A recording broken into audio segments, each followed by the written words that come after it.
And now, for the moment you've all been waiting for.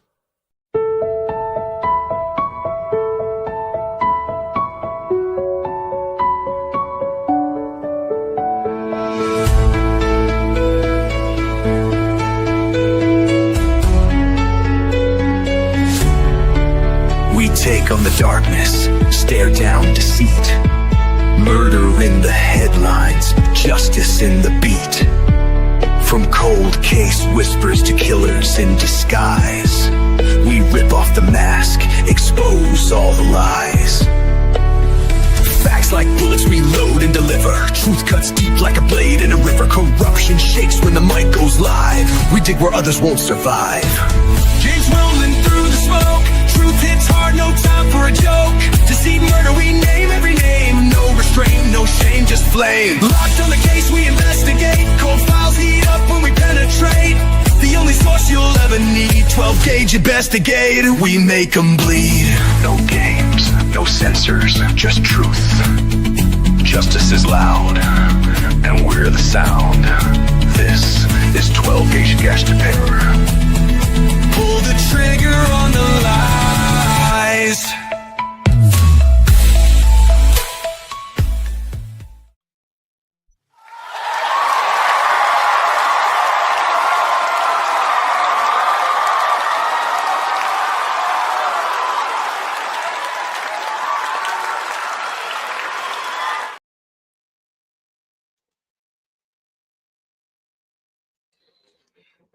I want to say my opening line like I always do, but I heard somebody say it earlier that kind of feminized it, so I don't know if I even want to use it anymore. But since I'm from Texas, I'm going to tell you, all right, all right, all right. You know what? My name is 12 Gauge, and this is my channel, 12 Gauge Investigative. Welcome on this Wednesday night. Hope everybody's having a great day, a great evening, and that you had the day that you deserved, whatever that day might have been. I just got back from the gym. I thought I'd come in here and hang with some of my people if they show up and just talk a little bit because I haven't done that in a while. I've been just talking about Emmanuel. I've been talking about the burger dude that's in prison. I've been talking about all kinds of stuff. I hope you've enjoyed those, true crime on the run because we don't know if other people are going to start copying that too. You know what I mean? It's like you think of something different and people start doing it. I don't know if it's flattery or if it's just bullshit. You tell me what you think, chat. Do you think it's flattery or do you think it's bullshit? But anyways, I'm in here tonight just to talk to my people, and whoever shows up, we're going to have a good time tonight. I do want to play something in case you didn't see it. I created this today, and I'm pretty proud of it. So I'm going to play it for y'all. I am proud of this. As lame as it might be, I am proud of this. Let's see, where is it? There it is. It's called the grand finale. And, I wanted to address this to people. If you're new to the channel, do understand that my intros are long because usually I'm live and I have people coming in, so they're getting the notification, they're putting their food up, they're getting situated. And if you watch it on replay, it's going to seem like a long intro because you're watching it on replay. You're not watching it live. So let's sit here and watch this for a second.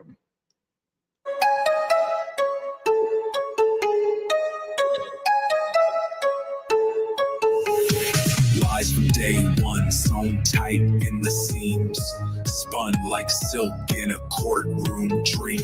They paint him as a prophet, cold and clean, but shadows lurk where the blood still gleams. Praising him loud like a saint in chains, while families cry, while evidence strains. Theory like glass, one touch, it shatters, but followers say none of it matters. Put him high on a pedestal of lies, alibi cracked and hope slowly dies. Praying for a miracle he won't find. Truth don't bend for a broken mind.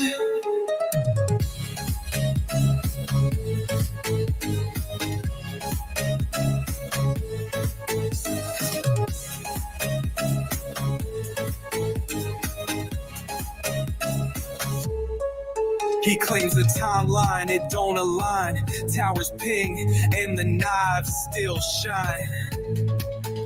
No tears, just a hollowed out man, gripping his silence like it's part of a plan.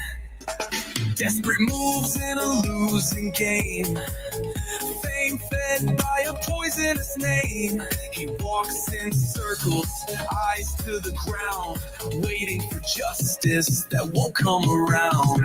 Put him high on a pedestal of lies, alibi cracked and hope slowly dies. Praying for a miracle he won't find. Truth don't bend for a broken mind.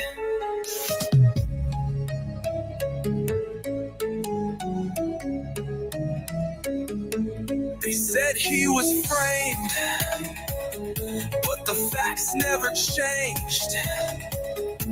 They begged for his freedom, while the silence screamed reason. Desperate for exoneration. You know, I wish I wouldn't have put that little bit of that little bit at the very end. Y'all could have seen, y'all could have seen all the stuff that I put on the wall. While the silence. Under this, I put kick me, fat, suicide, Peru, insane, LGBTQ, clown, failure, loser, crazy. Now look at them cheeks right there. I put just on there for Mr. Koberger. Because Peru want to clap them cheeks, boy. He done told them, I want to clap them cheeks. You know what I'm saying? Anyways, you know, I try to do my own stuff. You know what I mean? Try not to copy other people or even look at their stuff because I don't want to be accused of, copying their stuff. But I think it's funny when I look around these YouTube streets and I see these titles, just like I put up there tonight. Did they have Bryan on the radar in November? You see how that just gets you to kind of question that for a second? And then you're asking yourself, I wonder what 12's going to talk about. Let me tune in. That is what you call clickbait. So there's a lot of it. There's a lot of it. You know, I saw one earlier, and no disrespect to Daniel, but really, what did those people at WSU? They did report it. It was in the documents. So yeah, they did report it. Whether they did anything about it or not, that's WSU stuff. But I want to play a game. I want to play a game with you guys tonight. I'm gonna make a statement, and I'm gonna call on you, and I want you to give me the answer. And it's gonna have to do with this silly ass Idaho case, okay? So I want you to put on your thinking caps, and and I want you to get ready to have a little bit of fun because you know there's been so much stuff out there that we need to set the record straight. Even if people don't want to believe it, the record needs to be straight. I'm going to start it off with Aquarius. Okay, the only person that can answer in the chat is Aquarius. Okay,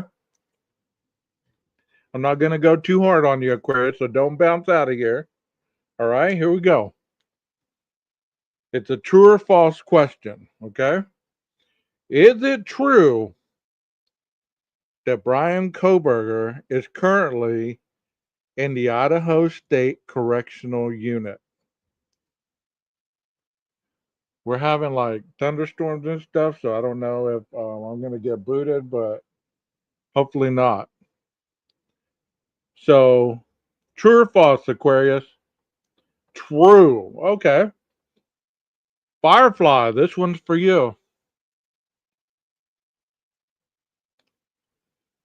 Did they or did they not find transfer DNA on the knife sheath? Button. True or false?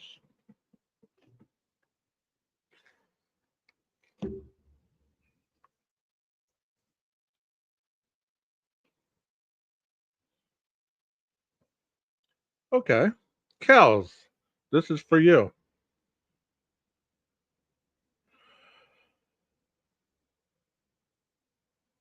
How many times did the white Elantra circle the Queen Road apartments on the night of the murder?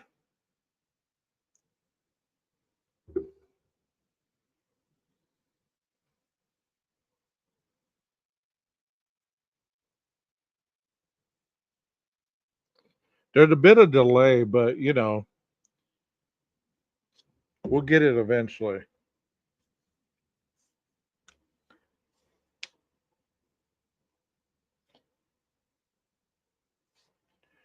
Texas, this is a question for you while Kels is answering that one. Um,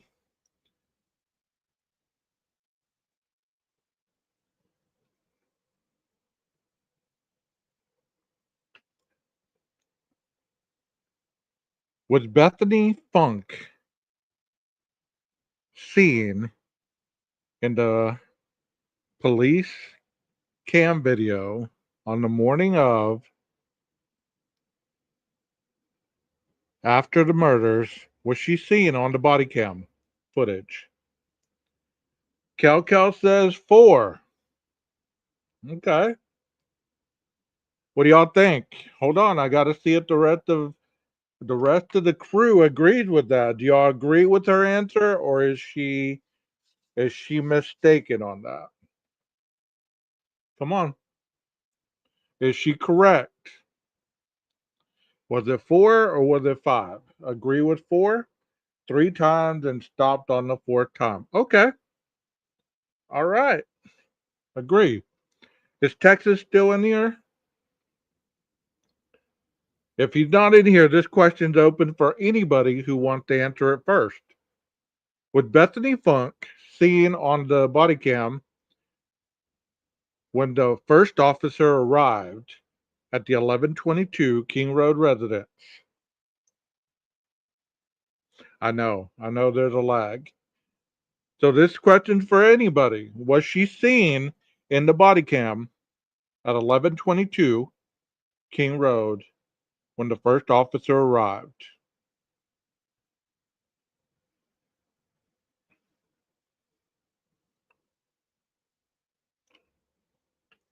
Yes. Anybody disagree? JB said, I believe so. Anybody disagree with that? Because that's a big one lately. Bethany was not at the house that morning on the body cam.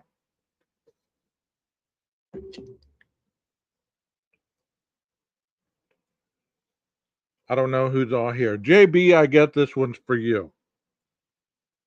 Did they find blood in Dylan's room? Yes or no?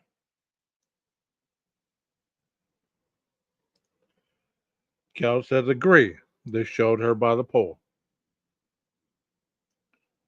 I guess we'll just go with anybody that wants to answer because I don't know who's all in here and who's not. I thought Texas was in here. Okay, you said no. Does everybody agree with that? Did they indeed find blood in Dylan's room? Yes or no?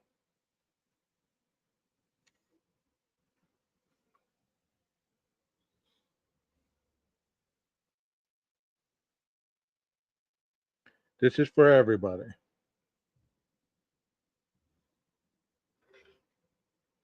No blood in Dylan's room. Okay. I agree with that. That's another popular topic recently. Here's the big one for all of you. Do you believe,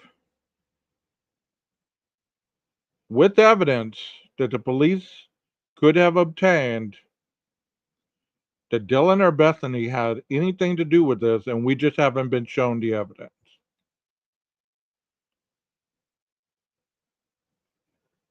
I'll wait.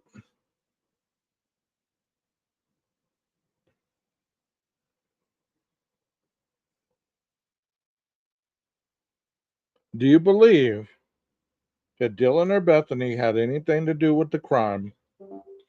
We just haven't been shown the evidence from the police.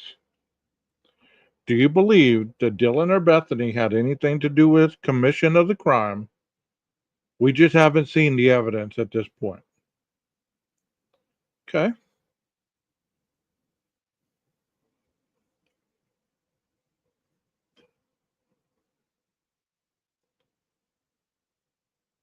Do you believe that Dana was in the kitchen eating her Jack in the Box? Possibly. The DoorDash order.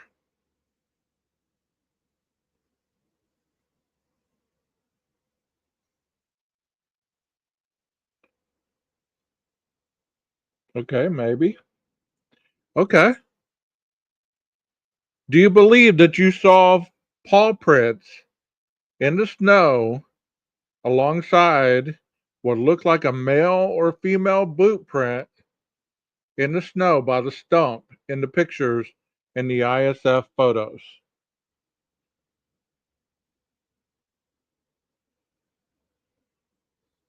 Okay.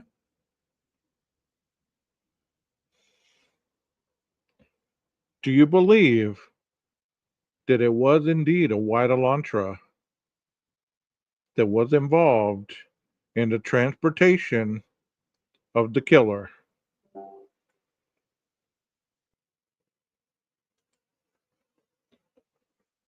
Do you believe that it was a white Elantra that the killer drove to and from the residence?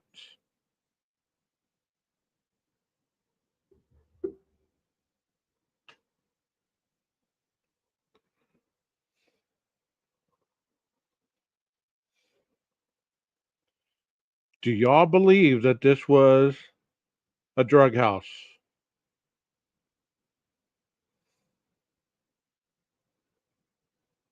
Do you believe that there were drugs being sold, manufactured, and money going in and out of this home?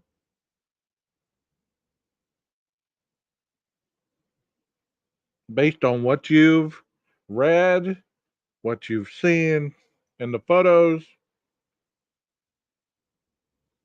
any of that?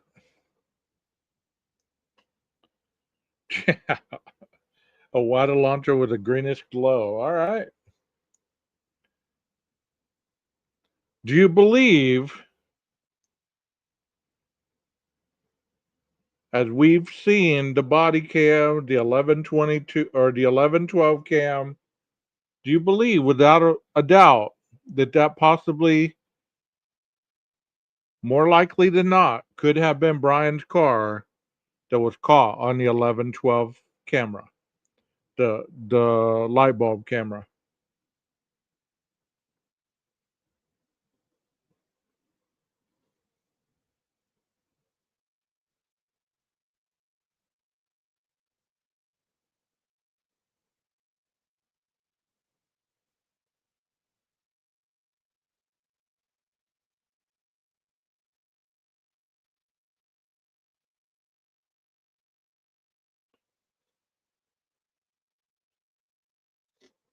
99% certain it was BK's car. Do you believe that people are continuing to be grifters for this case?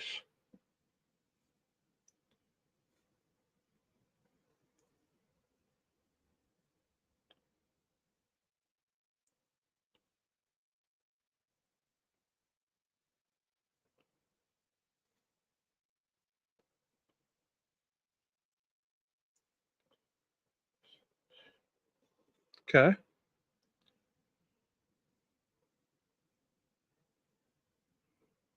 Okay. I like y'all's answers. Y'all are right on point, I believe. And I did not have anything to do with y'all answering the way you're answering.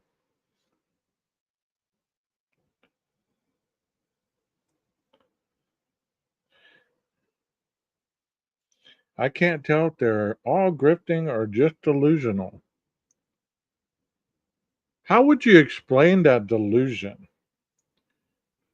I mean, I was listening to a couple channels and they were talking as if Bryan is still awaiting trial.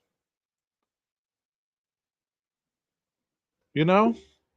Like he was awaiting trial still, and we're seeing we're being shown the paperwork for the first time, and Ann Taylor is still in the process of fighting for his freedom.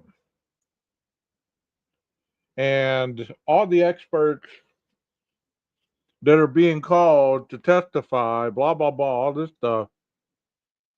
Am I the delusional one? Did I go to sleep and hit my head and imagine that Bryan pled out and that he went to prison and that he's being harassed and that he's already filed grievances on people and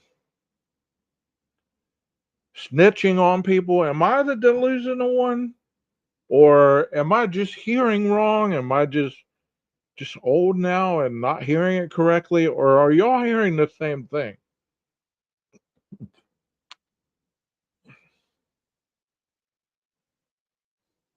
They're waiting for his big appeal. Even AT agree with the most things being unsealed. I would say it's a wrap.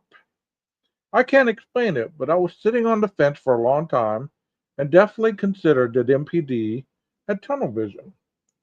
And I respect that. I respect that. I really do.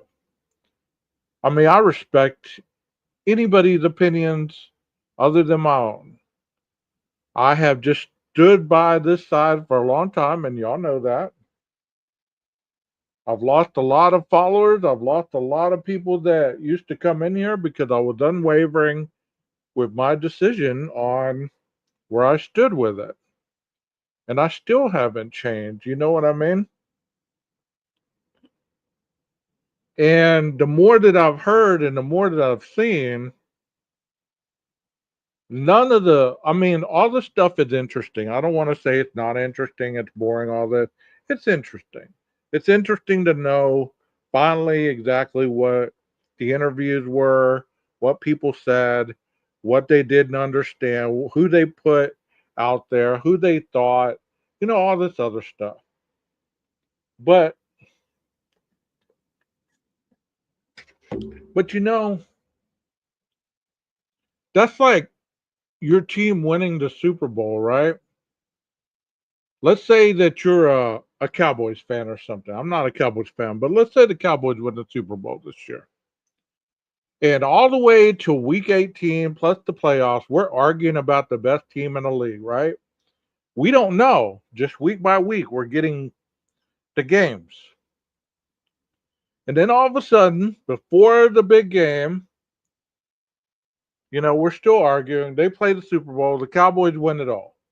Okay? And then I can't accept it. I keep arguing with you. Well, had they not done this, or why didn't they do that, or our rushing yards were better than y'all's, you shouldn't have won it because of this. that doesn't change the outcome. It's for good conversation, but it's still the Cowboys won the Super Bowl. And no matter if the other team outrushed them, outpassed them, had more sacks, all this other stuff, it still doesn't change the fact the next morning. Kind of like when Bryan stood up there and said, "Yes," with his with his with his chest out. He was like, "Yes, I did it." How are you gonna say the next day that no, that wasn't Bryan really admitting it?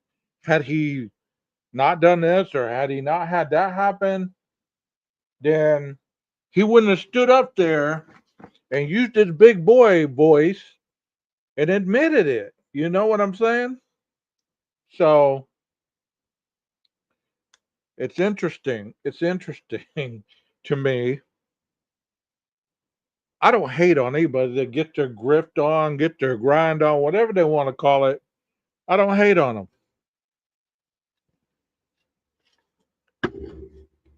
And I'll be honest with you, the thing that's really pissed me off about this whole case is being called a guilter when I have never, at one time, ever called anybody a pro burger. Never.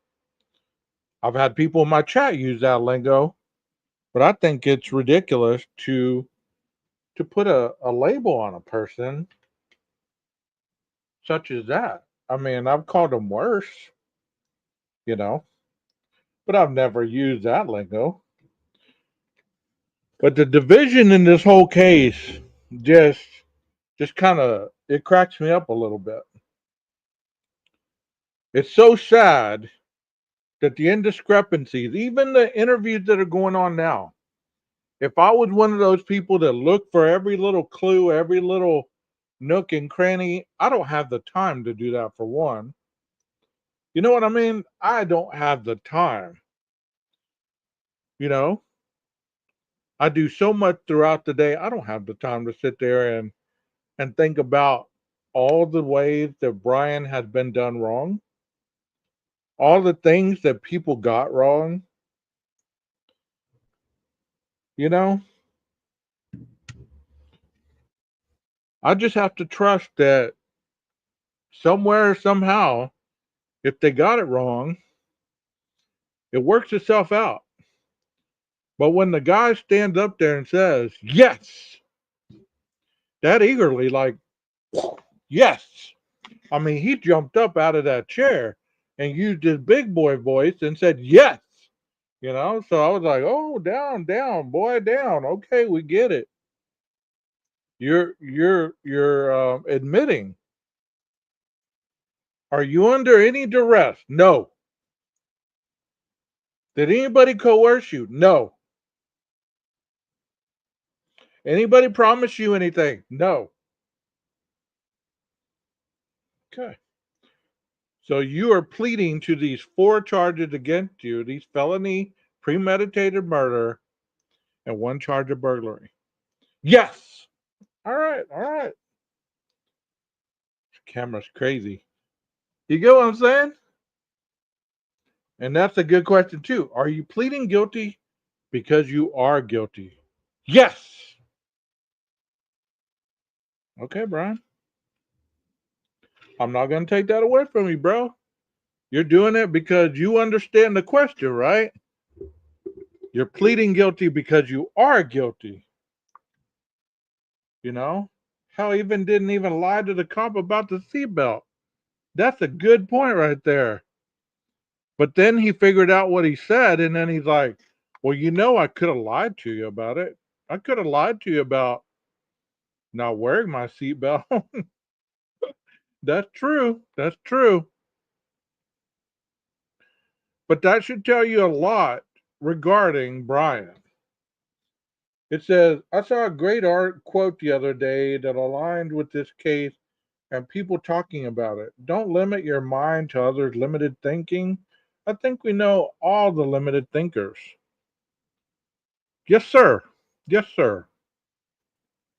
Yes, sir. He wasn't just taking responsibility without admitting guilt. He did it. I agree. I agree with that. I do. Because if you're going to be one of those people that are going to take a life sentence because you did a crime, how am I to argue with that? If you say 12, yes, I broke into your house, I stole your gun, I went and shot somebody and I robbed a store. I admit that. Okay. Well, you're going to have to pay consequences, right? Yes. Okay. All right. Just so you know, you got this, right? Yes. All right. All right. Just making sure, bro. I think mother had something to do with him pleading too. Mother may have. Mother may I. Wasn't there a game called Mother May I or something? I remember like some kind of silly game growing up. There was a game called Mother May I or something like that. But I was watching that footage today because I was making that video and I was watching that and I was thinking to myself, man, he is standing up there like loud and proud, just like a soldier. Yes. Okay. Whoa, whoa, whoa. Mother May I? Yeah, I thought there was a show, or not a show, but a game called Mother May I. Um, but just this question that I have up here, did they have Bryan on the radar in November? There's a question for the chat. Can y'all answer that yes or no? And if they did, how did they have him? Did WSU have him? Did they find the Elantra first, but they didn't tell anybody? Is that what happened? You think they were on to him in November? Okay. Was it because they found the Elantra, or were they onto him due to other things? But you can be a suspect, but I'm still not gonna implicate you until I have evidence to prove that you were even capable or culpable of being that person. You understand that, right? Once they widened the years on the car, they found the car in the parking lot. Okay, that's when the officer went looking around and found the white Elantra. Okay, that makes sense. But still, like I just said, you could be a suspect. But if I don't have any evidence to make you culpable of a crime, I can't even mess with you. I cannot talk to you. I cannot approach you. I cannot swab your car. I cannot do any of that. I might believe in my mind, hey, I found this car. I found the dude. He has bushy eyebrows. He's the height, the weight. Okay, but we don't have any proof it was him. This might be our ace in the hole, but we don't really know. We can't just go knocking on the door and say, hey, we had a quadruple murder.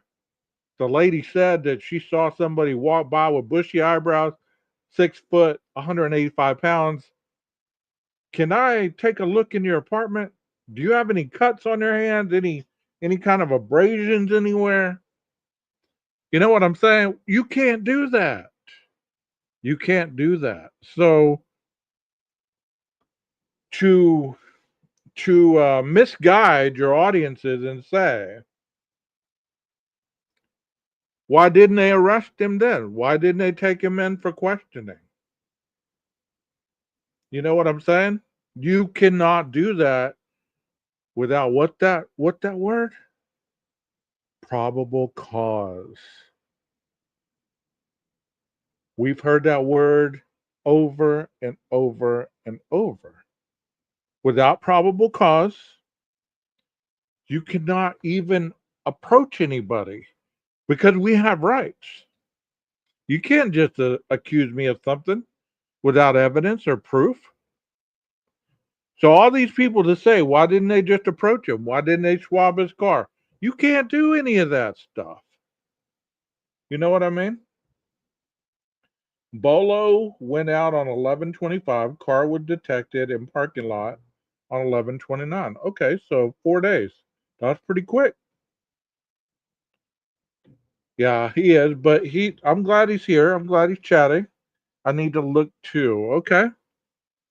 November 29, WSU found the car registered to Bryan. All right, cool. But did y'all hear what I said? Because I've heard that throughout this whole case. What they knew was him. How come they didn't interview him? How come they didn't bring him in to interview? How come they didn't bring him in to the station, swab his car, ask for a swab, whatever? Because you just can't. You can't do that. An eyewitness is one thing. And I want to say this too. They made a big deal. People have made a big deal about the timeline. But I want you to know, Dylan was going to be used for nothing more than the timeline. Their phone downloads were going to be used for nothing more than the timeline. People have been dissecting the hell out of that, saying, why didn't they call 911? All this other stuff. You know what? I get it. I do get it. I asked that question too at the very beginning. If you heard this stuff, why didn't you call 911? But now I just come to the conclusion that maybe we'll never know and they'll never know why.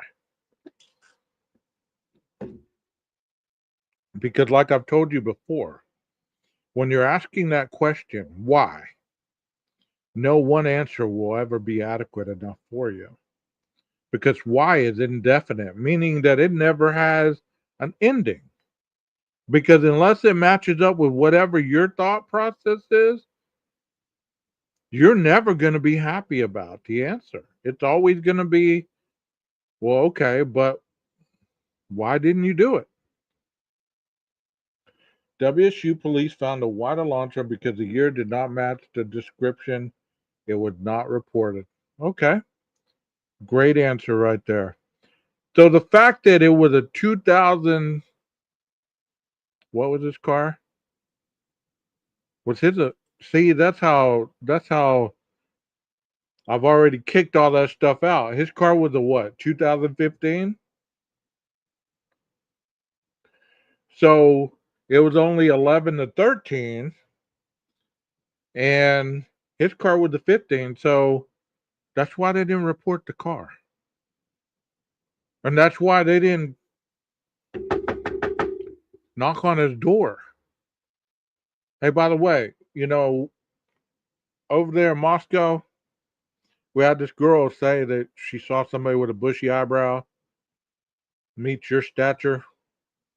Where were you that night? I was out stargazing, running, hiking like I normally do. Okay. You mind answering some more questions? No, I'm good. I'm good. And that's the end of it. You cannot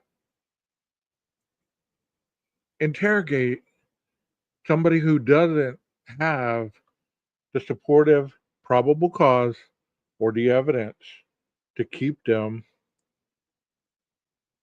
detained. You get what I'm saying? Am I making sense to you? Because there's a lot of people that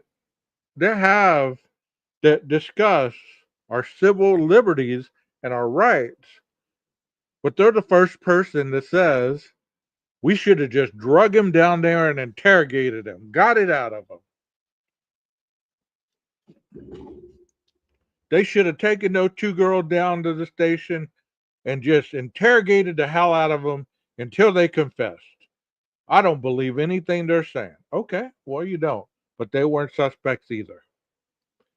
They were interviewed. You saw that on the body cam, right? We all saw that. We saw them being interviewed. They could have shut up at any time. They could have lawyered up from the moment they started asking questions. They could have lawyered up and said, you know what, I want my lawyer here before I answer any more questions. But they didn't. And if you were guilty, that's the first damn thing you would have done and not answered one question at all. But no, all of them pretty much gave us a factual statement, an interview before they let them go to the hotel. So they didn't go to the hotel first. They interviewed them first. Then they let them go to the hotel. So all this stuff about, well, they let them go to the hotel to get their story straight so that everybody could get their story straight. So when they went down to the station and they were interviewed down at the station again, they would all be on board. That's not what I saw on the body cam. Didn't y'all see on the body cam that they were being interviewed on the spot? It was pretty obvious that they didn't know what the hell was going on that day. It sure as hell was. Or that night.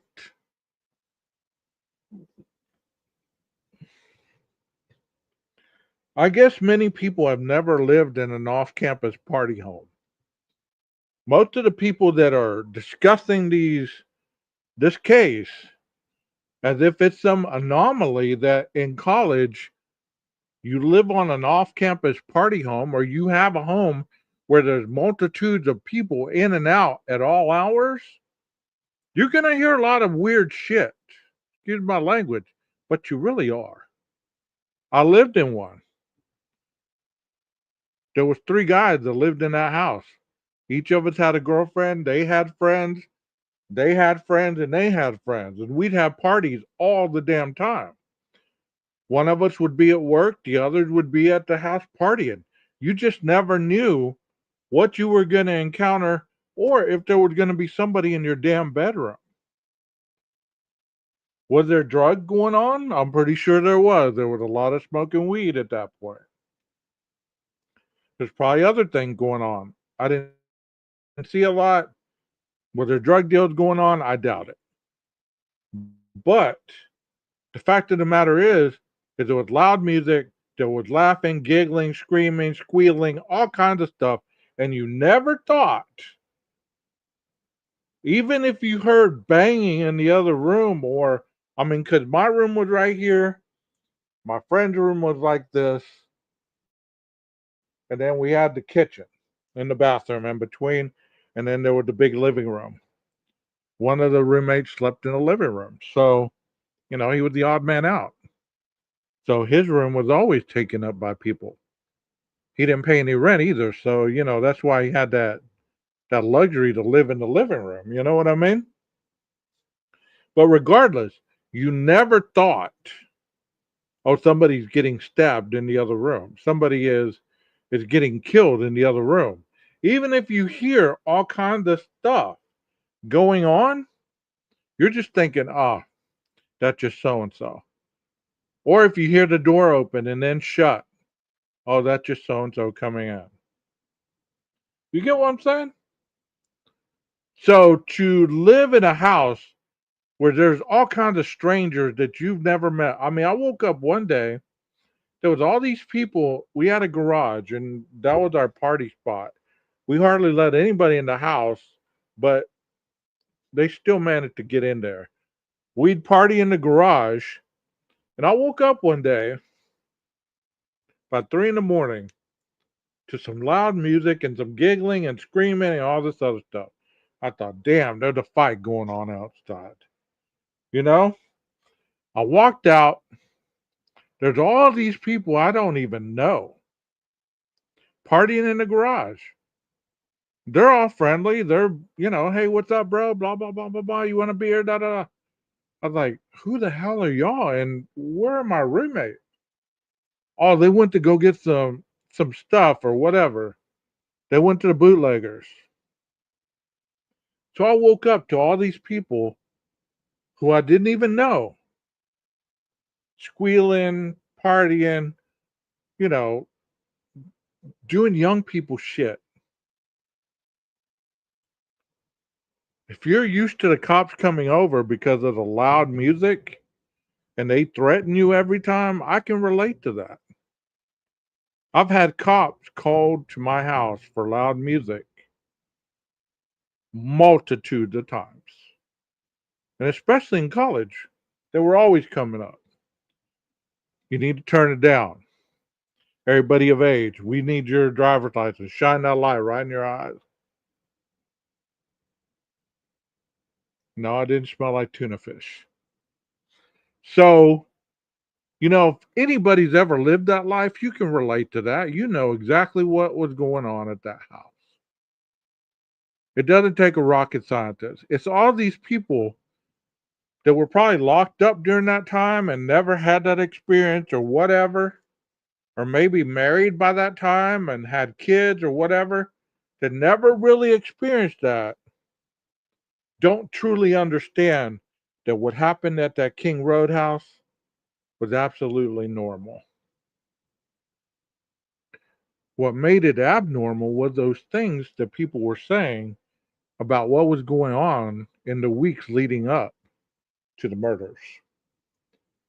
You know, the interviews about the backslider being open at one point. There was laundry in the washer at one point after they took off and went to do whatever. They came back and there was a load of laundry washing. I mean, you can discount that to coincidence, but I don't know about you, but if you left to go get something to eat and you come back and there's a load of laundry running, aren't you gonna really ask some questions? Did you leave a load of laundry running? Who the hell came in and started a load of laundry? You know damn well it wasn't the dog. You get what I'm saying? So all these little inconsistencies, all the, you know, did you know any of the roommates that were using drugs? No, we didn't. We know that Kaylee and Maddie didn't use drugs. We really didn't ever see Xana or Ethan using drugs. In the pictures, we see a hell of a lot of alcohol. In the body cams that we were shown, we saw a lot of alcohol being poured out. And it wasn't alcohol that I am accustomed to in my younger years. Hell, even if I was drinking right now, there would not be Trulies, what is it? What the damn Twisted Teas, all those drinks, Butteritas, all that stuff that was all over that floor. There would be none of White Claw. There would be none of that. If I was still drinking, there'd be Jack, Jim Beam, Jose. All my boys would be hanging out with me. You know what I mean? And obviously, if the females were there, then there would be those kind of drinks. But that tells me a lot when you look in those pictures and there's no liquor bottles.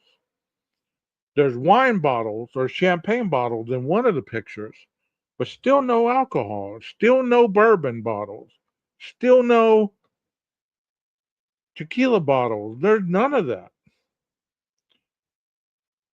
And that's true. I'm beginning to think he had been in there before. I'm believing that a whole lot more. Yes. And that's in the document. That's not 12 saying that. And how do you say? And people always tell me in my comment, read the document, 12, read the document.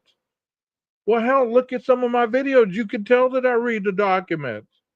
I'm just not reading 600 damn pages of them. I don't need to know what every little person saw, heard, scratched their ass, or whatever the hell they were doing. I don't need to know all that. One bourbon, one scotch, and one beer. There you go. Obviously, we got the men in here. The women probably drink bourbon too. Who knows? But those girls didn't drink hard liquor. It didn't look like it. There was a lot of, I don't even know what to call those drinks. I guess they were, I mean, because in my day, they were called wine coolers. And then there were Zimas, and then there was all that stuff. I don't even know what those damn drinks are called. Seltzers or something? I don't know. Y'all help me out, chat. See, that's how long it's been because I don't drink that stuff. I've never drank that stuff. So to see it, I mean, I see women ordering that and I see them drinking it, but it looks you know, like it doesn't look very appealing. Even when I was drinking, I wasn't much of a beer man. I mean, I was more the hard liquor type of guy. But my point in saying all that is there's there's not very many hard liquor bottles. There's not any bottle that men would be drinking. Hell, Ethan and his boys didn't even drink hard liquor. It looked like they drank Coors Light and all that other stuff because there was a lot of Coors Light boxes. So that tells you that there wasn't a lot of heavy drinking. I mean, you can drink a 12 pack of Trulies. I'm sure you can get pretty intoxicated. But weren't they drinking like Borgs or something like that? I don't know. I don't even have a clue what that is. I think it's like vodka and you mix it with water and all this other stuff. Man, people are always trying to get creative. You know what? Cut the bull. If you want to get a good buzz, bust out the Everclear, bust out a thing of vodka, and bust out the fruit punch. That's all you need. If you can handle that, then you might need to check into a rehab program because you mix that up in a jug and chug it. That's all she wrote, baby. That's all she wrote. And I'm just saying. I'm just saying. People want to get fancy. They want to, call it all kinds of stuff. But there was a lot of alcohol drinking going on at that house. And I'm pretty certain that the time frames approximately this, approximately that, you know, does it really matter approximately if they were at this room approximately this time? Because we know the killer wasn't there until 4 o'clock, approximately, give or take a couple minutes both ways. So everything that happened before then and after then, the after then should have been more important than the before then. Everything that happened before 4 o'clock, who cares if Kaylee talked to Jack D? What that have to do with anything? Is that any of our business? You know what I mean? I don't think it's my business. That might be yours, but I don't know. I like George Thorogood. I'm bad to the bone, right? Coon dog punch. Is that what y'all called it? Orange California coolers on occasion.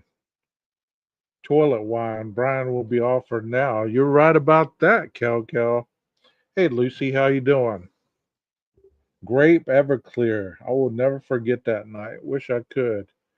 You know what? Trash can punch, jungle juice, whatever you want to call it. Man, you put that in a 5 gallon container. You're good for the night. You're good for the night. You know, trash can punch. There's a reason they called it that. You made it into either an old trash can with a liner in it, or you put it in the bathtub and you put all this fruit and all this liquor, and then you went crazy. Oh, great Mad Dog. That makes me sick just thinking about it, Kels. But y'all think about it. Think about the pictures we've been shown. We didn't see bongs. Did you see any bongs in those pictures? I don't drink now, Firefly. I drank back then. Back then was, that was my time. You know. But did you see any bongs? Did you see any meth pipes? Did you see any straws? We saw a dollar bill rolled up, but I didn't see any powder.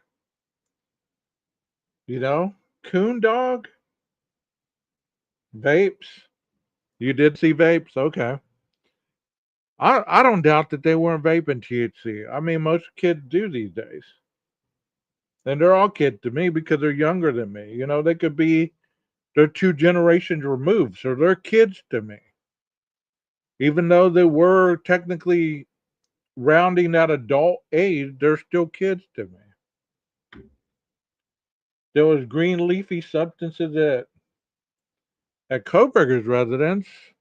So was he smoking the ganja? You know, was he smoking the weed? I don't doubt that he wasn't. Or he could have just had it to be cool, to impress people he wanted to get close to. Hey, you smoke weed? Yeah, I got some right here. I don't smoke, but, you can have some. You want to hang out? Surely he wasn't eating it, but, you just never know. But seriously, I'm talking openly tonight because this is how I feel about the whole case. You don't have to agree with me. You can disagree because it sounds better, those other theories and going through all the paperwork and everything. That's fine. There's no hate on my part. There really isn't. But one thing I do know is Bryan is in a metal box tonight. It's what, 7 o'clock over on that side of the world. So Bryan is either reading, writing, watching TV, or just sitting there contemplating. You know what I mean? It's 8 p.m. now. He is on Mountain Time. Thank you, PKC. Good to see you. You know, so he's sitting around in a cell, in a metal cell right now. Hell, he could be out at rec for all I know. I don't know when he gets his 1 hour. He could be out on rec. He could be doing push up, burpees, sit ups, playing with a racquetball against the wall. Who knows what he's doing? But the fact of the matter is he's not sitting in Ada County awaiting a trial. Did he? Did we all want a trial? Of course we did. I wanted a trial just as much as everybody else. You know why? Because I wanted to see what type of jury he would have gotten. Would they have been fair? Would they have been, after all the seclusion, after all the gag order, after everything, would the gag order have worked in getting him the fair jury that he deserved? Because that's all we heard about during the whole time. You know what I mean? We want my client to have a fair trial. We only want to do this once. Okay, fair enough. I'm down with that. And that it didn't happen. And I know it let a lot of people down. I know it did. But when it's all said and done, we can't go back and change what happened.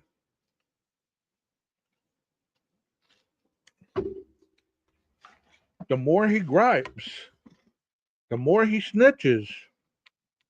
All I can tell you is he's going to make his situation even worse. If he thinks those guards are going to bow down just for Bryan Kohberger because he believes that he's entitled to what the book says, he's sadly mistaken. You pissed the wrong people off, dude. It's one thing to piss the inmates off, but it's a total other shit show to piss the guard off. Especially when you call their names on a PREA complaint. Bro, that's the worst thing you could have done. I mean, But if you really think about it, if I sat on my channel and talked about guilt still today, like some of these other channels, and there's a lot of them, sit and talk about what if, what did this mean, what did that mean, could this have made a difference, blah, blah, blah. These are questions that nobody will ever know the answer to. And like I said, do you, boo? Do you? But do understand that eventually he's going to be in there 6 months. And you're still going to be talking about the evidence that the jury never got to hear.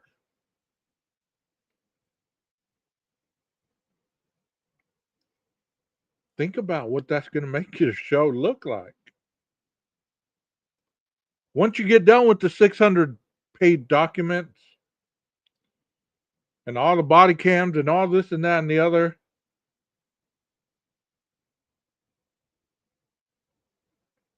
what do we really have to talk about? Kind of like tonight. I didn't have anything to talk about, and I've already talked for an hour about nothing. And you can't claim that I'm doing this for money. I'm not monetized. Nobody donating to my Cash App. They don't see it scrolling across the screen. My PayPal, nothing. I don't have anything so people can pay me. I just wanted to hang with some of my subs. And I think that they enjoy spending some time with me. You know what I mean? So this is how it's done. You can sit there and you can talk.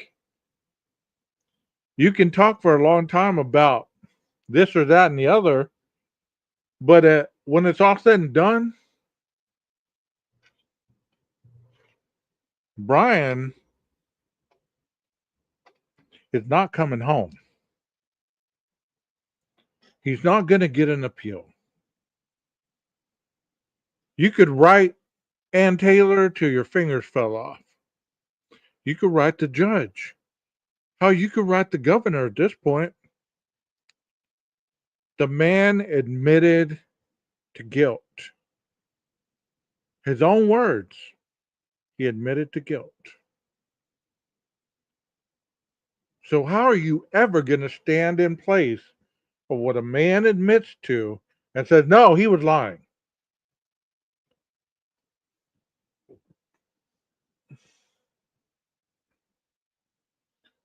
I think he may end up worse condition than he's already in. I agree with you. I agree that if he has any depression or any anxiety going on and he's unmedicated, those noises are going to drive him crazy.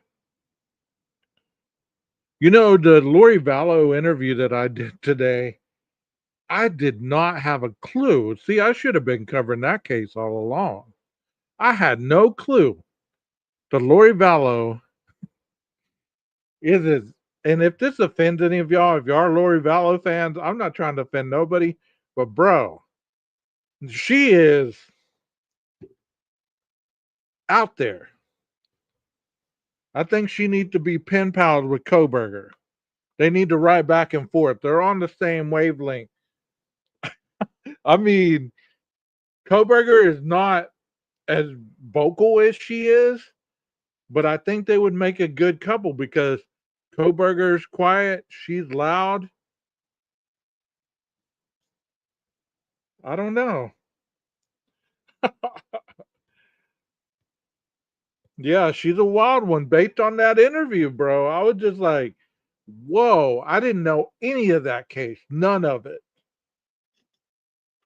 And then I started listening to the interview. I started, putting the stuff together as I'm reading it, as the AI is reading it. And I was like, whoa. She said she was just like Job, that the Lord told her that she needed to lose everything to show her and show other people that she's one of the chosen ones. Go watch the interview. I mean, it's on my page. It's in my library. I did a video of it today. It's not a live, it's a video. There's a lot of videos that I do during the day. I've been calling them true true crime um for people on the go. You know, I had no idea about Lori Vallow. Yeah, she's the Mormon one. Yes, better get a boat built. You're right. She was compl- complicit in the death of her two children. Yeah, Dabo's wife.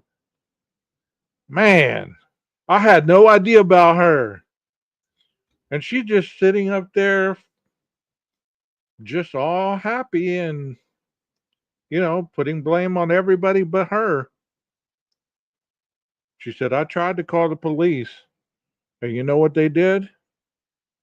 Nothing. They did nothing.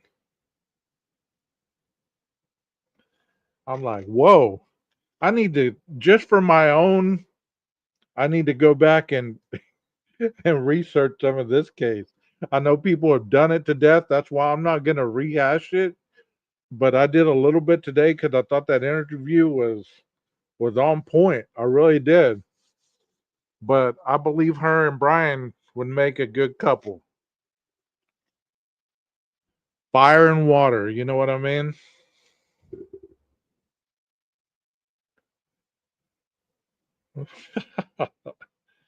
She went to BK after Charles was killed. Total wackadoodle.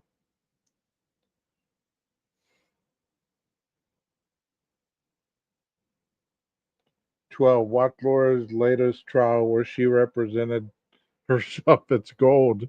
I gotta see that, man. I gotta go just for my own sanity. I think I'm gonna research that case just for my own sanity, just to I know it's insane, but I don't know. The more insane it sounds, the more you understand these people and their lack of reality. It's kind of like BK, Bryan. You can't tell me that when he stood up, yes, when he stood up like that, you can't tell me that at that moment, all your thoughts, all your beliefs and everything, you didn't think, I knew it. He was crazy as shit. You can't tell me that. You cannot tell me that. During his whole time he was answering, you cannot tell me that he did not make your thoughts equal. He's not right. He's not right. There's something about him that is not right. I don't doubt that he wasn't capable of learning. I don't doubt that he wasn't smart in what he knew. I don't doubt that at all. But like I've said before, there's the actor and then there's the chameleon. The chameleon beat the actor's ass. The actor was the person BK wanted everybody to see. The chameleon was the ex drug addict, the criminal minded, interested person, the lost soul, so to speak. All that stuff people have said about him. That was the chameleon. The actor was the PhD wannabe, the master student, the bachelor student, all that person, overcoming addiction, all that. That was the actor. The chameleon was the one that threw the actor away and committed the crime. You know? Yeah, there's some dysfunction there for sure. And I don't need to know. I really don't. I was watching that today and I saw him stand up like that and I thought, whoa, I bet that guard reached for his gun. He stood up so stiff and fast. I was like, damn, I didn't catch that the first time. When I was watching the hearing, the sentencing, I didn't catch that the first time. Him standing up really fast and saying yes like he did. I didn't catch that the first time. But I watched that today and I was like, whoa, it's a miracle he didn't get his ass tackled. You know what I mean? It's a miracle that guard didn't just bop him over the head. But the actor was the person, the successful, the man, the woman getter, all that person, the drinker, the suave, the alpha, that was the actor. While the chameleon was stronger than the actor. The actor was the image that he presented to the world. The chameleon was the one, the darkness, the interested in, supposedly he was interested in blood. I heard that very early on. I don't know how true that was, but he was fascinated by blood. The person who idolized all these other killers, you know, that was the chameleon. The one that stood up like that at attention, that was the chameleon. The chameleon was the one that was looking at Olivia like he wished he could have jumped at her when she was taking him out with her words. The actor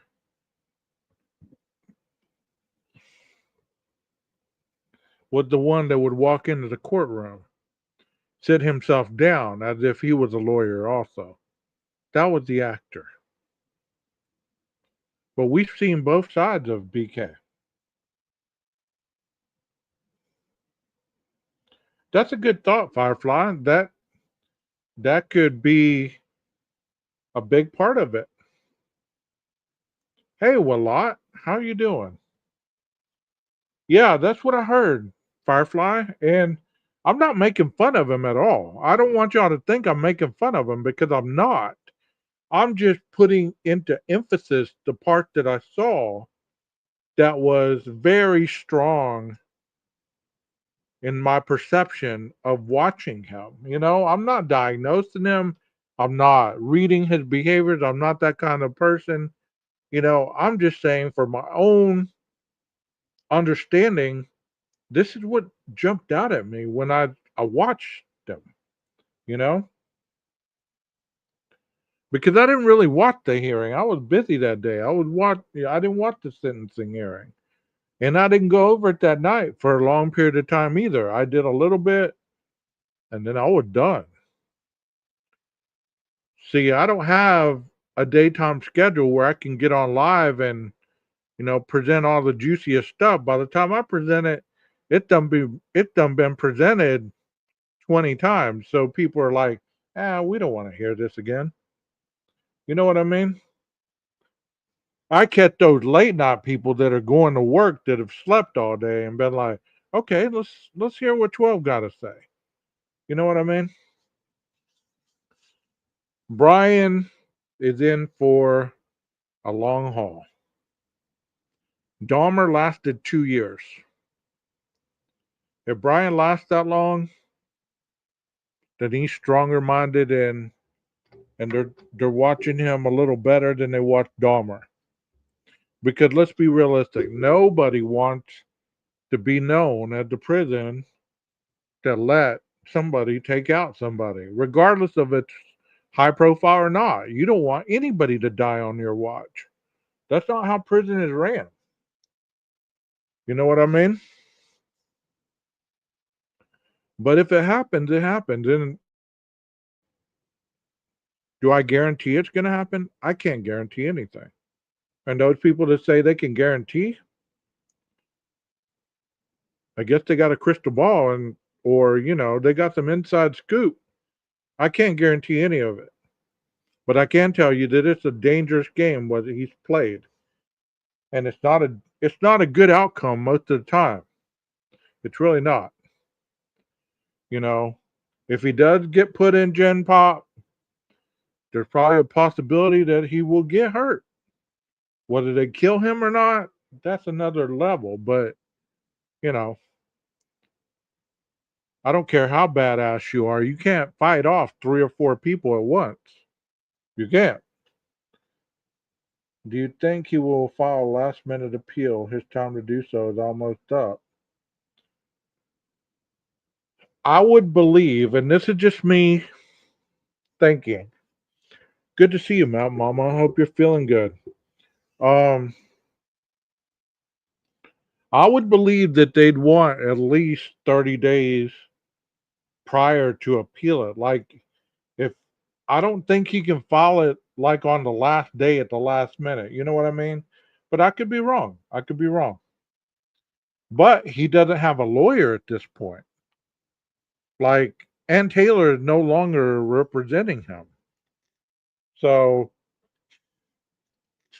if he doesn't have money for a lawyer, I don't see how he could do that. You know what I mean? I mean, September 3rd is right around the corner.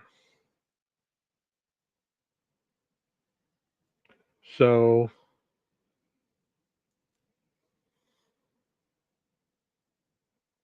come on, Walot. Someone should unalive him, though. It's bad enough he coached at Penn State. You know, as you can tell, the electricity's still on. So that's a good thing. You know what I mean? It's a good thing. They were flickering a little bit. I was wondering there for a minute. I was like, did the storm hit a transformer or something? Um, do y'all believe that the University of Idaho had something to do with the cover up? There's a question for you. There's a question for the chat. Do you believe that the University of Idaho, or mainly Scott Green, had something to do with the cover up?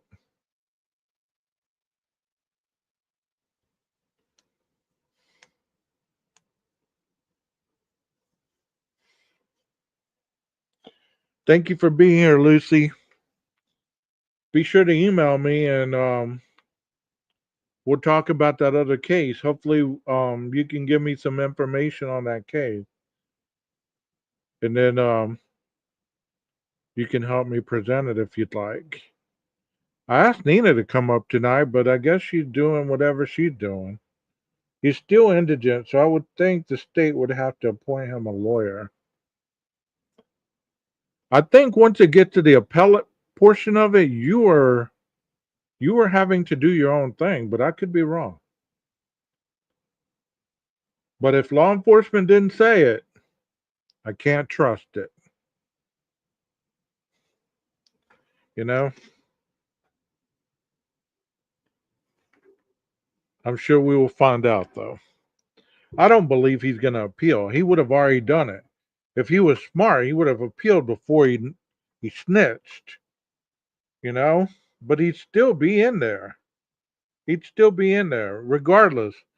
That's what people don't understand either. If you appeal it, it's not like he's going back to Ada County Jail. He's still going to be in prison. He's still going to be in prison. He's going to be waiting on that appeal from prison. He's not going to Ada County Jail.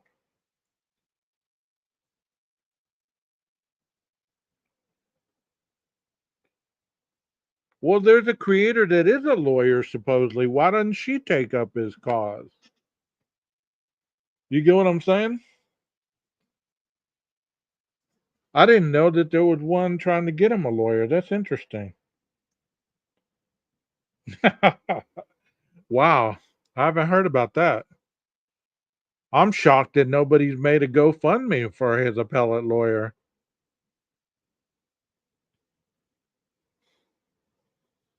Can you imagine being in prison, not knowing anybody and getting ready to do your time and all this other stuff and having to hear all this crap through the vents, people shorting you your food, and all this stuff that you're dealing with on a daily? Then all of a sudden there's a letter that comes to you, and it's from a random lawyer, and it's from a random YouTuber you've never heard of, you don't know nothing about them, right? And they're talking about, we believe in your innocence, we're going to get you a lawyer, blah, blah, blah. and you admitted to being guilty. Okay, you stood up in front of God and everybody.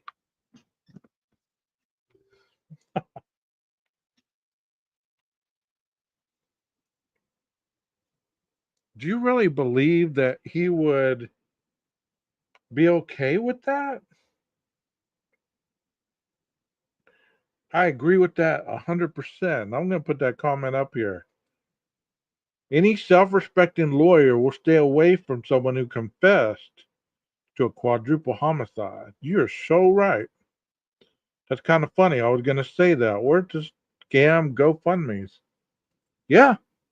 Why isn't there three or four GoFundMe's to hire him? What's his name? Jose Baez, who got Casey Anthony off.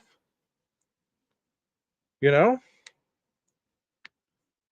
I would go after that dude. If he can get Casey off, what could he have done with Koberger? You get, you get what I'm saying?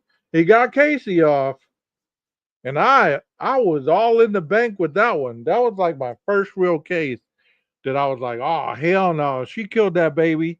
She was guilty. Blah blah blah. And then I get to I'm at the end of the documentary, and he gets her off, and I'm like, oh, that's bullshit. You know what I mean? That's bullshit. I was like, no way. But if Jose Baez could get her off, what could he have done with Koberger?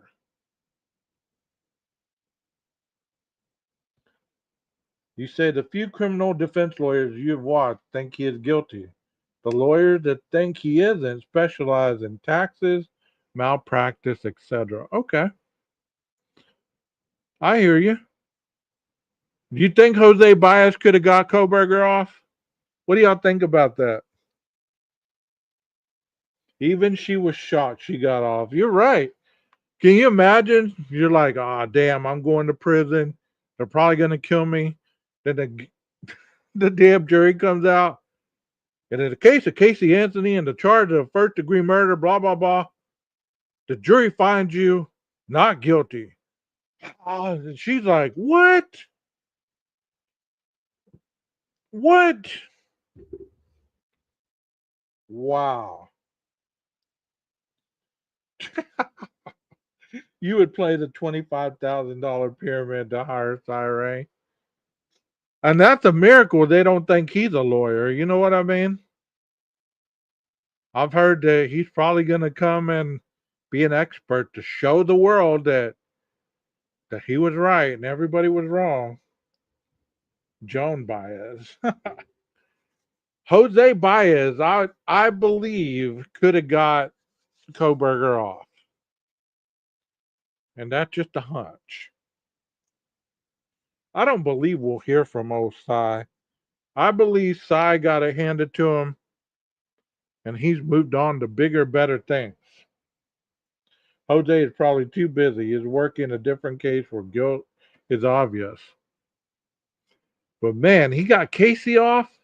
I was like, bro, this man's a beast. He is a beast. But Casey was trying to blame her dad, wasn't she? Zanny the nanny. Her fake job at Disney. Month to report baby missing, dead body in the trunk. Not guilty. You'd hire Alan Jackson. I don't know who that is. Well, yeah, the nanny. The nanny had her baby girl.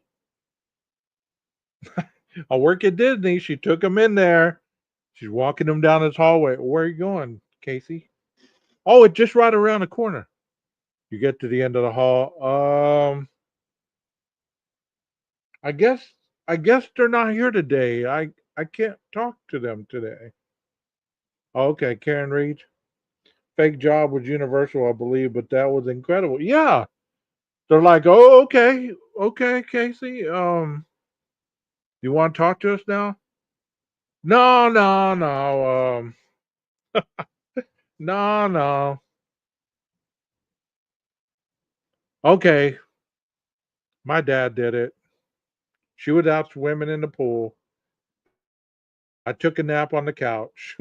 I woke up. My dad's running in with her. She's not breathing. Okay. Did you call 911? No. I don't remember the rest. I'm ad libbing right now. So y'all are waiting for the rest. I'm like, y'all know what the hell happened. I don't remember, but y'all know what happened, right? Alan Jackson is the guy who has a Santa figurine and a cowboy hat who moves his hip side to side. Okay. Yeah, she was evil. She was evil to the core. You're right. I still can't believe that Casey Anthony walked free. Justice definitely was not served. It was not. It was not in that case.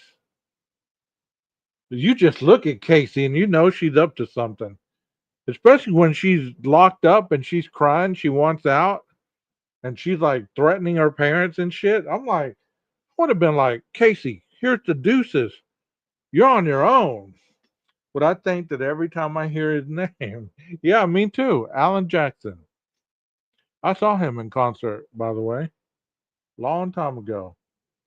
But Casey, I think Casey's still waiting to mess up myself. It won't be long. You know what I mean? She'll probably have another baby or something.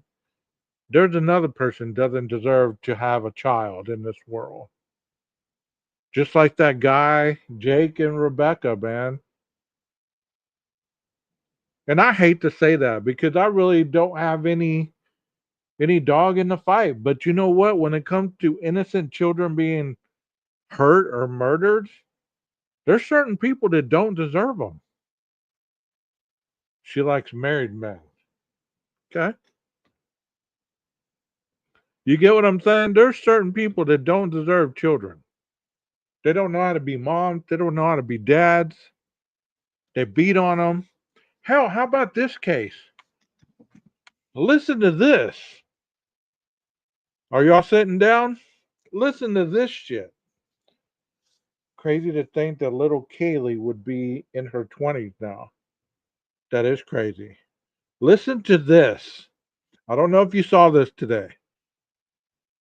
There's a stepdad and a mom that were arrested for an 11-year-old who gave birth to a baby.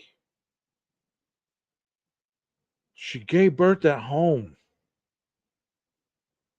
They took her to the hospital. She had no prenatal care. None of that. Gave birth in the home. They did a DNA. The DNA came back to the stepdad. To the stepdad. That means that little girl was being molested at 10 years old. She had sex at 10 years old.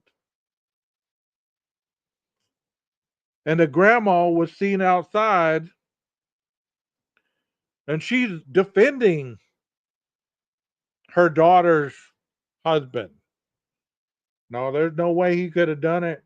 She met a 12-year-old. They got serious. She got pregnant. All the kids were taken away. They were living in a slumber. They were living in filth. They had all kinds of stuff in the house. I'm not judging how people live. You know what? It's hard times. People live the way they want to live. But you know what? A 10-year-old being molested by her stepdad, having a baby at 11, and had it at home. Had that baby at the house. Yeah, they claimed that nobody knew that she was pregnant. How in the world could you not have known that this little girl was pregnant? I take it she's a little girl. I haven't seen pictures. 10-year-old, 11-year-old look 6'3" by now. I mean, kids look totally different in this age. But that doesn't mean that she's still not 10 years old having sex with her stepdad.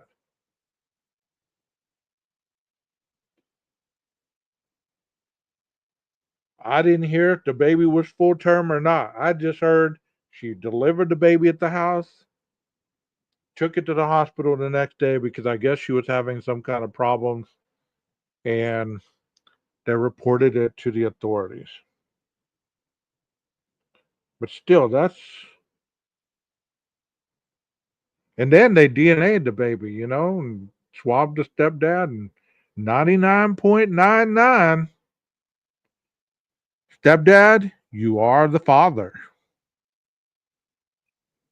Whoa. If that doesn't get you under the collar, I don't know what will. I don't know what will. Honestly, I don't. Tell me, chat. Tell me. That doesn't get you a little heated. I don't know what will. And then people are acting like it's no big deal. You know what I mean? Well, she was 10, 11. You know, she's probably already having sex. Nothing shocks us anymore. It's still a little shocking to me. It's still a little shocking to me. Because the 10-year-old that I see are probably about 4 foot high, weigh about 98 to 100 pounds, if that. To a full grown man. Let me pull this up. Let me show you guys. So, I'm not making this shit up. I'm not going to play the one Ashley Banfield did, but I'm going to see if there's another one out there.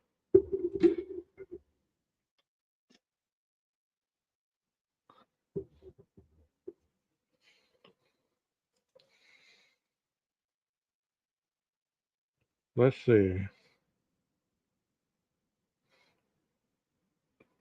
Yeah, here's one right here. I mean, it's just wild, this world we live in. It is just wild. Just amazing how thrown off families are. I saw one the other day of a mom having sex with her son. I was like, what the hell is wrong with this world, man? Is it really the world, or is it that we just know about it quicker? What do you think it is? Where the hell am I? Oh, there I am. Here we go. Let me take the captions off. Here we go. In a very disturbing case out of eastern Oklahoma, it is making national headlines. An 11-year-old gives birth inside her home in Muskogee with zero medical care. Both the child's mother and stepfather are in jail. And now they face even more charges after new results of a DNA test reveal who is the father of the baby. News 4's John Hayes talked to investigators today. And John, first of all, this is ghastly, man. An 11-year-old girl.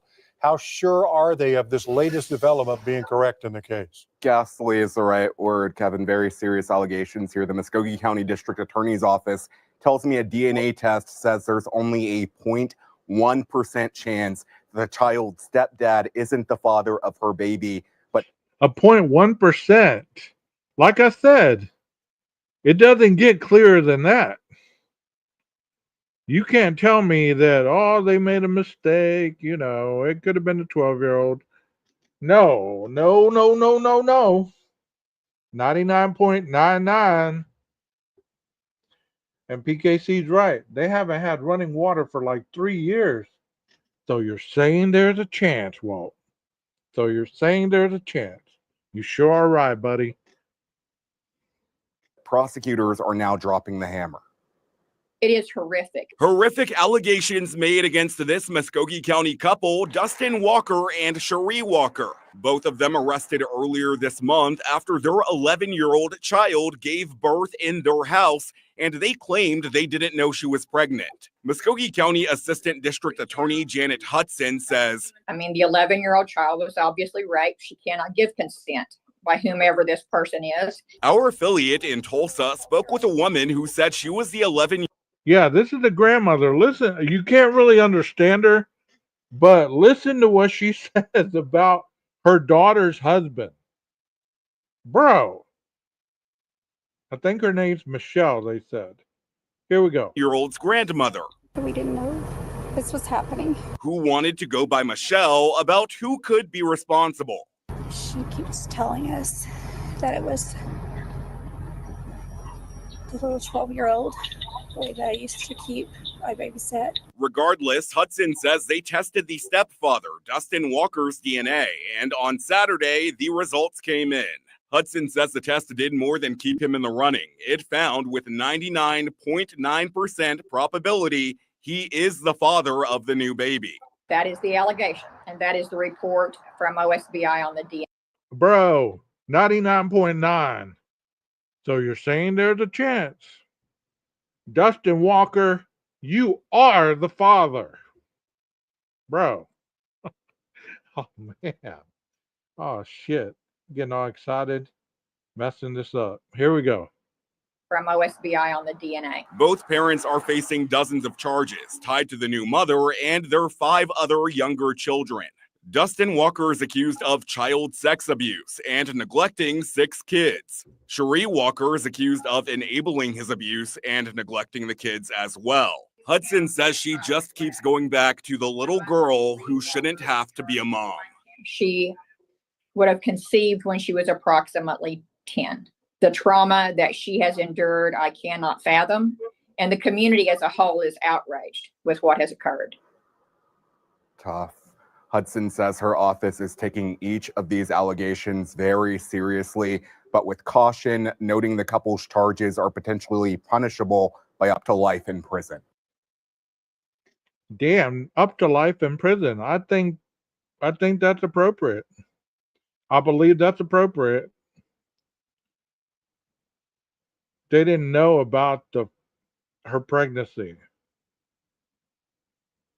Whoa, look at this. Parents learned their nanny had their 11-year-old son's baby. Jesus. God.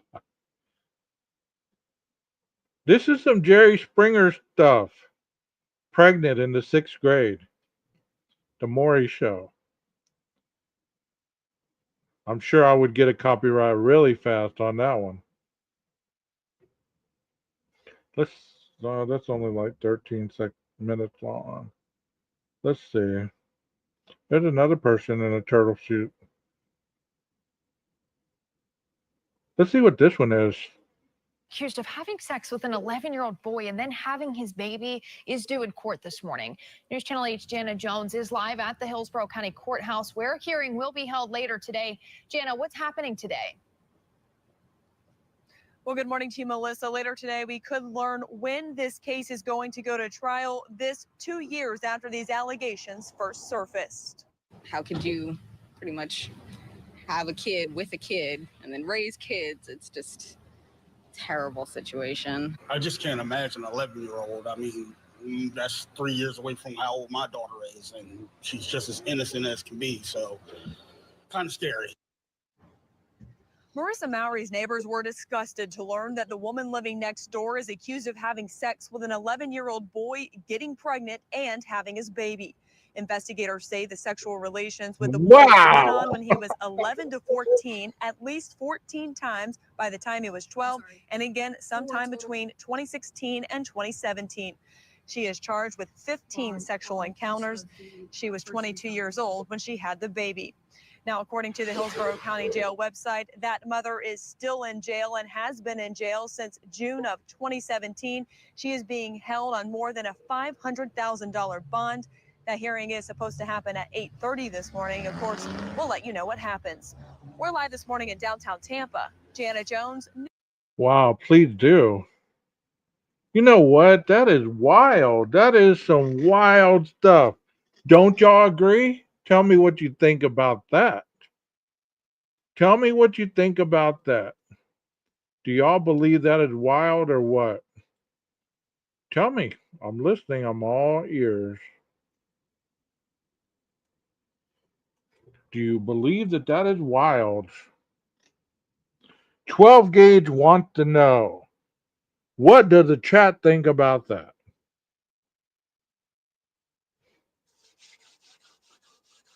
As I sit here and wait patiently.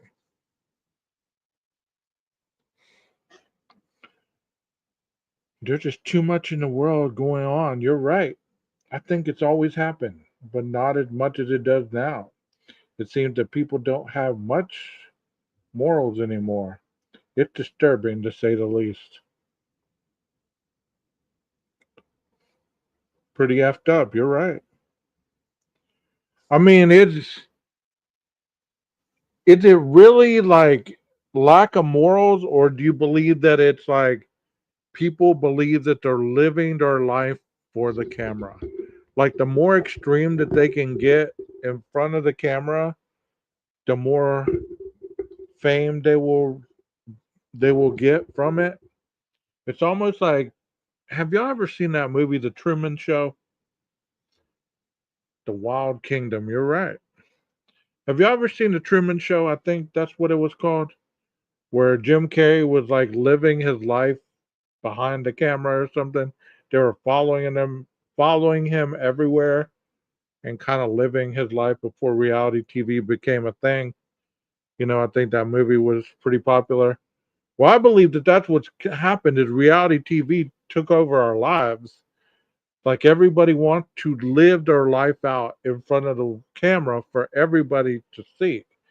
It doesn't matter how disgusting it is. It doesn't matter how taboo it is. The more disgusting and taboo it is, the more people want to be involved with it. And the more people flock to it, don't they? You have to agree that people want garbage TV. You got to agree with that.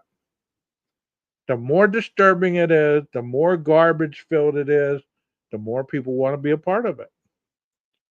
Hell, I can't sit here and say that I'm not guilty of that myself. I am not a hypocrite. I've watched garbage TV too. Jerry Springer was my favorite. Jerry, Jerry, Jerry. Jerry Springer was my favorite. But now Jerry's gone and all that's gone. So now we have Trauma, I guess. That's the new Jerry Springer. But, you know, I agree with that too, Mountain Mama. I do. I agree with that. I can't believe people follow influencers. Yeah, it's kind of like that dude, Jake Paul. He didn't even have to go up through the ranks to become a ranked boxer, right? All he did was just have to fix some fights and get his name out there and win some fights. Now people think that he's actually a boxer, a contender. It's like you don't have to even be the real deal. You can just get behind this camera and be anybody you want to. But if you really have the credentials, people don't take you serious. It's like if I told you I was a rocket scientist and I know E equals MC squared, what must go up must come down. That's all I need to have in order to get your approval, right? That little bit. But it's an interesting time we're living in for sure. And I always enjoy getting on here and talking with you guys because, you know, just burning up a little time. Like I said, I'm not monetized, so I don't do this for money. And it's late in the evening, so it helps me wind down so that I can get some sleep. No other reason than this is just a hobby. I hope you guys enjoy spending time with 12 because I enjoy spending time with you. And if you enjoy what I put out, whether it be true crime for the ones on the run, whether you enjoy these lives, please be patient with the intro. It is in the effect so that people can get in here with enough time to get the notification because there is a lag. Do you understand that that's the purpose of that? I don't like to hold people hostage. And I like to start my lives fairly on time. So if you're watching this on replay, please be patient. I hope you enjoy what I present. Those of you that show up and support the channel every time I'm on, thank you so much for your cooperation, your participation, and your analytical thinking to be able to see outside the box. We've talked about a lot tonight. I've enjoyed every minute of it. I hope you guys have a wonderful evening. And for those of you that are in the Discord, I believe that Saturday night we will continue our streaming of you. Possibly Friday night a little bit.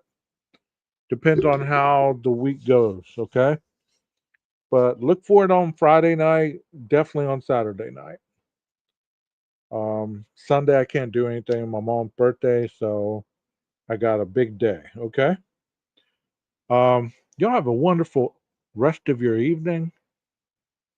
And like I always say before I say Maestro, cue that music, you guys be sure to stay safe out there and watch your six. Once again, my name is 12 Gauge, and this is my channel, 12 Gauge Investigative. Catch you soon.